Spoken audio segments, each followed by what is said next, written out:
चंदनपुर गांव के एक कोने में एक बहुत पुराना पीपल का पेड़ खड़ा था, जिसकी जड़ें जमीन में उतनी ही गहरी थीं जितनी गहरी उस गांव की कहानियां थीं। उसी पीपल के नीचे हर सुबह माधव अपना छोटा सा दाल चावल का ठेला लगाता था। ठेले पर एक भगोना दाल, एक भगोना चावल और कुछ पुरानी जंग लगी कटोरियां सजी रहती थीं। दिन भर की कड़ी मेहनत के बाद भी मुश्किल से 4-5 ग्राहक ही आते थे, और वह भी पेट भरने से ज्यादा मजबूरी निभाने। दोपहर की तेज धूप थी और ऐसा लग रहा था मानो पीपल के पेड़ की छाया भी आज थक कर हार मान चुकी हो। माधव अपने ठेले के पास चुपचाप बैठा हुआ था, जैसे जिंदगी से कोई जवाब मांग रहा हो। दाल ठंडी पड़ रही थी, चावल सूखने लगे थे और आज भी ग्राहक गिनती के ही आए थे। अरे माधव, हर रोज यही दाल चावल बेचता रहता है, कुछ नया करने का मन नहीं करता क्या? मन तो बहुत करता है भैया, लेकिन जो आता है वही तो बेच रहा हूँ। कुछ नया करने के लिए सिर्फ मन नहीं, हिम्मत भी चाहिए और पैसा भी। रोज रोज यही खाएगा आदमी तो वो भी ऊब जाएगा माधव। वैसे सच सच बता, इस दाल चावल से घर कैसे चल रहा है? हाँ भैया, कर्ज तो जैसे मेरे साथ साया बनकर चल रहा है। कमाता हूं तो पहले उसी को चुकाने में चला जाता है, अपने लिए कुछ बचता ही नहीं। यार माधव, इस तरह तो पूरी जिंदगी निकल जाएगी। दाल चावल बेचकर आज तक किसी को आगे बढ़ते देखा है क्या?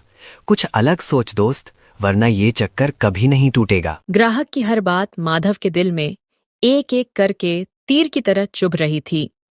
खेत नहीं है, दुकान खोलने के पैसे नहीं, और कुछ और बनाना मुझे आता भी नहीं। जो किस्मत ने दे दिया है उसी में किसी तरह गुजारा कर रहा हूँ। देख भाई, अगर जिंदगी में कुछ बदलना है ना तो डर छोड़ना पड़ेगा। आजकल लोग सिर्फ पेट नहीं, नया स्वाद ढूंढते हैं। कुछ अलग करेगा तभी लोग रुकेंगे और तेरा ठेला देखेंगे। ग्राहक चला गया, लेकिन उसके शब्द माधव के मन में तूफान छोड़ गए। माधव ठेले के पास खड़ा रह गया, खाली सड़क को देखते हुए, और पहली बार दाल चावल से आगे कुछ और सोचते हुए। ग्राहक के जाने के बाद भी माधव अपनी सोच में डूबा रहा। तभी सड़क के उस सिरे से एक औरत अपने छोटे बेटे का हाथ थामे ठेले की ओर धीरे धीरे बढ़ती दिखाई दी। चल बेटा, यही दाल चावल खा लेते हैं, आज बहुत भूख लगी होगी। नहीं अम्मा, मुझे आज दाल चावल नहीं खाना। तू फिर क्या खाएगा बेटा? यही तो मिलता है। मुझे बिरयानी खानी है अम्मा, आज स्कूल में दोस्त लाया था, बहुत स्वादिष्ट थी। औरत कुछ पल चुप खड़ी रही। उसकी खामोशी में गरीबी की मजबूरी साफ दिखाई दे रही थी। अरे बेटा, यहाँ बिरयानी नहीं मिलती और वो बहुत महंगी भी होती है। चल बेटा, आज घर चलकर ही कुछ बना लेंगे। ठीक है अम्मा। माँ बेटा ठेले से दूर चले गए। बच्चे के कदम भारी थे और माँ की आंखों में अनकही शर्म और दर्द तैर रहा था। माधव सब देख रहा था, हर पल हर भाव। उसी पल माधव के दिल में एक तेज सी चिंगारी जली। मन में बिरयानी? लोग दाल चावल से ऊब चुके हैं। अगर मैं बिरयानी बनाऊं तो क्या लोग खाएंगे? ये सिर्फ एक सवाल नहीं था, ये माधव की बदलती किस्मत की पहली दस्तक थी। और यहीं से एक ठेले की कहानी धीरे धीरे एक बड़े सपने में बदलने लगी। रात अपने साथ सन्नाटा लेकर आ चुकी थी।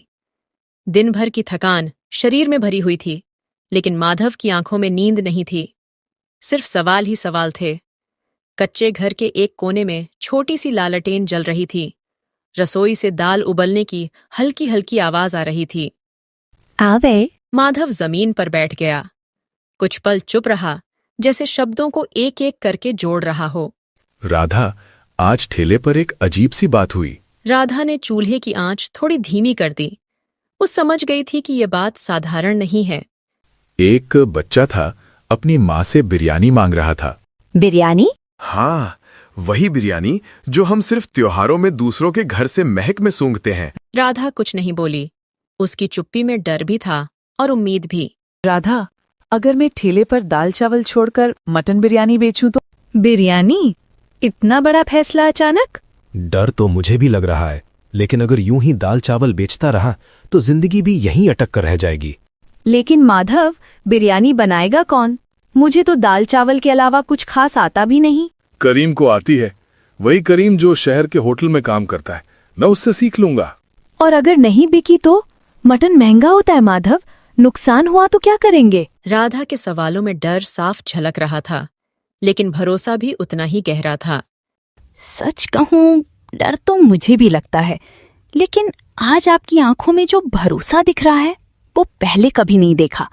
अगर आपने ठान लिया है तो मैं आपके साथ हूँ। उस पल माधव ने खुद को अकेला महसूस नहीं किया। राधा, अगर ये चल गया ना तो हमारे बच्चों को कभी खाली पेट सोना नहीं पड़ेगा। भगवान मेहनत कभी बेकार नहीं जाने देते। आप सीख लीजिए बिरयानी बनाना। उस रात माधव देर तक जागता रहा। लालटेन की रोशनी में उसने अपने सपनों की नई तस्वीर बनाई। डर अभी भी था, लेकिन अब उसके साथ उम्मीद भी जग चुकी थी। अगली सुबह सूरज निकलने से पहले ही माधव की नींद खुल गई।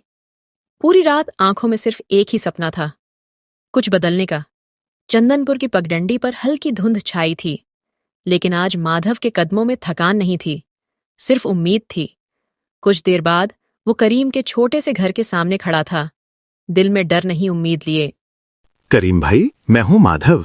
अरे माधव, इतनी सुबह? आजा भाई, अंदर आजा। माफ करना इतनी सुबह आने के लिए, लेकिन दिल में एक बात अटकी हुई थी। बोल भाई, तेरे चेहरे से लग रहा है आज कोई बड़ा फैसला लेने आया है। माधव कुछ पल चुप रहा, फिर उसने अपने शब्दों को हिम्मत दी।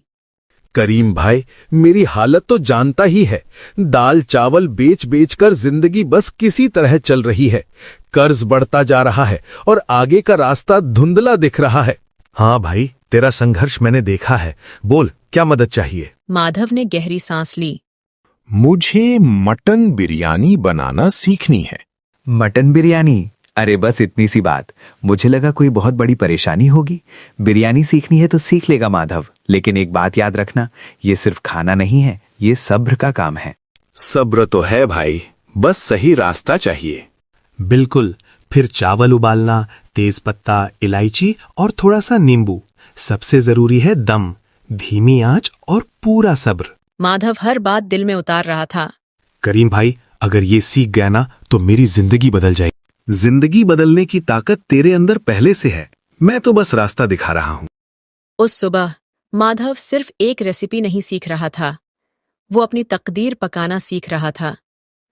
करीम के घर से लौटते वक्त माधव के कदम हल्के थे, लेकिन मन में एक बड़ा सपना चल रहा था। सूरज अभी पूरी तरह निकला नहीं था। गांव की गलियों में हल्की ठंडक थी।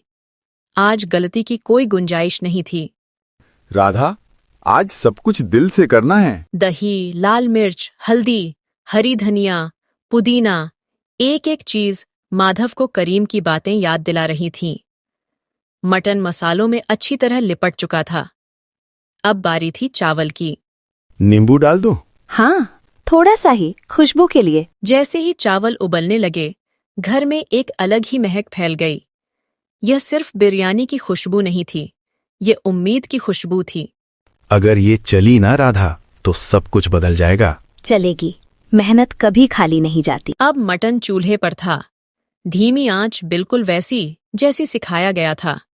माधव खुद से फुसफुसाया, जल्दी मत करना, सब्र रखना, मेरा भी जैसे जिंदगी उबल रही हो। जब मटन लगभग पक चुका था, उसके ऊपर चावल की परत बिछाई गई, ढक्कन रखा गया, दम लगाया गया और वक्त जैसे थम सा गया। कुछ देर बाद माधव ने दम खोला। भाप के साथ एक तेज गहरी लुभावनी खुशबू बाहर निकली। दिल बहुत तेज धड़क रहा है। राधा, लगता है बन गई। लगता नहीं, सच में बन गई है। उस सुबह माधव ने सिर्फ बिरयानी नहीं बनाई थी, उसने अपने सपने को पकाया था। गांव का चौराहा जहां रोज लोग आते जाते थे, आज वहां कुछ अलग था। माधव ने ठेला उसी जगह लगाया जहां बरसों से दाल चावल बिकता था, लेकिन आज बर्तन से उठती खुशबू कुछ और ही कहानी कह रही थी। दम खुलते ही मटन बिरयानी की महक हवा में फैल गई। अरे, ये कैसी खुशबू है? लगता है कहीं बिरयानी बन रही है। लोग रुकने लगे, देखने लगे, लेकिन कोई पहले आगे नहीं बढ़ा। उसी पल कल वाली औरत अपने बेटे के साथ उधर से गुजरी।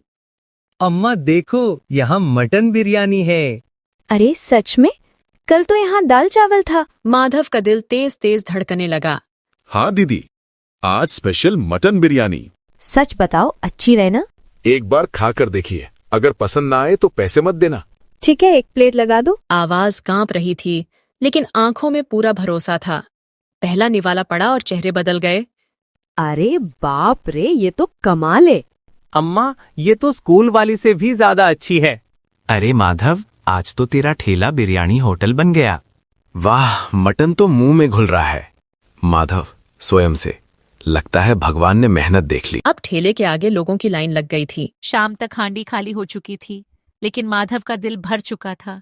ये सिर्फ पहली बिक्री नहीं थी, ये उस संघर्ष की जीत थी जिसे दुनिया अक्सर देख नहीं पाती। रात गहराने लगी, चौराहे की रौनक धीरे धीरे सन्नाटे में बदल गई।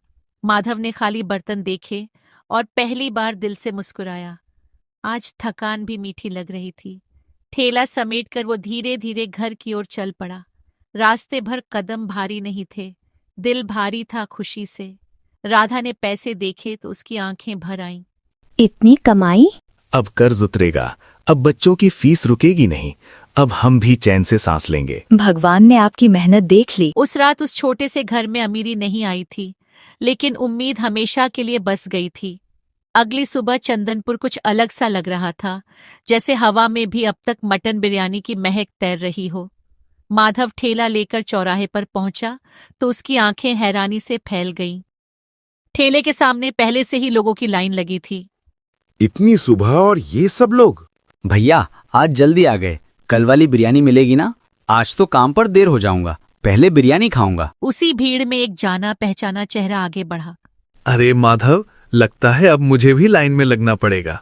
करीम भाई, अगर तू ना होता तो ये दिन भी नहीं देख पाता। मैंने तो बस मसाले बताए थे, दम तूने खुद लगाया है दोस्त।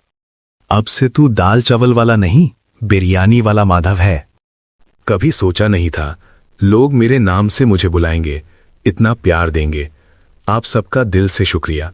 वो पीपल का पेड़ आज भी वहीं खड़ा था, लेकिन उसके नीचे खड़ा इंसान अब वही नहीं था। जिंदगी बदलने के लिए बड़े साधनों की नहीं, एक सही सोच और एक साहसी कदम की जरूरत होती है। तो दोस्तों, वीडियो बनाने में बहुत मेहनत लगती है। अगर कहानी पसंद आई हो तो वीडियो को लाइक करें, चैनल को सब्सक्राइब करें, शेयर करें और कमेंट में अपनी राय जरूर दें। मिलते हैं अगली कहानी के साथ अगली वीडियो में। तब तक के लिए अलविदा दोस्तों।